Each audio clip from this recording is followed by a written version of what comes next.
Hello everyone, welcome to my another new blog.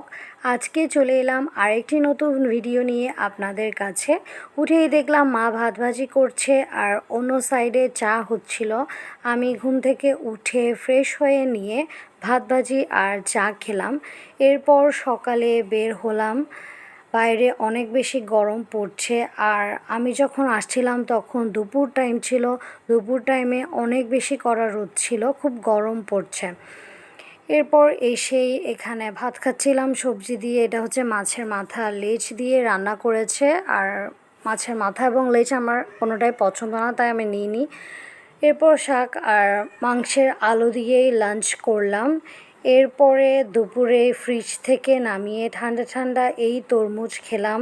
এই গরমে ফ্রিজের থেকে রেখে এই তরমুজ খেতে আসলে অনেক বেশি ভালো লাগছিল।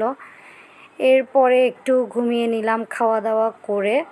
এরপর ঘুম থেকে উঠে টিউশনে যাওয়ার জন্য রেডি হয়ে পড়লাম। আজকে অনেক বেশি গরম, তাই আন্টি ট্যাঙ্ক বানিয়ে দিয়েছে, খেয়ে অনেক ভালোই লাগছিল এই গরমে। এরপর পড়া শেষ হওয়ার পর বাসায় চলে আসলাম। বাসায় এসে দেখলাম বৌদি পিঠা বানিয়েছে।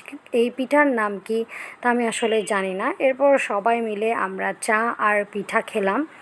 এরপর রাতে খিদে পেয়েছিল, তাই আমি এই বাটার বনটা খেয়েছি। আর কিছুক্ষণ পরে খেয়েছিলাম এই চানাচুরটা। এই বিডি চানাচুরের মধ্যে আমার এই অংশটা অনেক বেশি ভালো লাগে। আপনাদের কার কার ভালো লাগে জানাবেন। এরপর রাতে স্কিন কেয়ার করে নিলাম একটু। এটাই ছিল আমার আজকের সারাদিনের ব্লগ। Thanks for watching.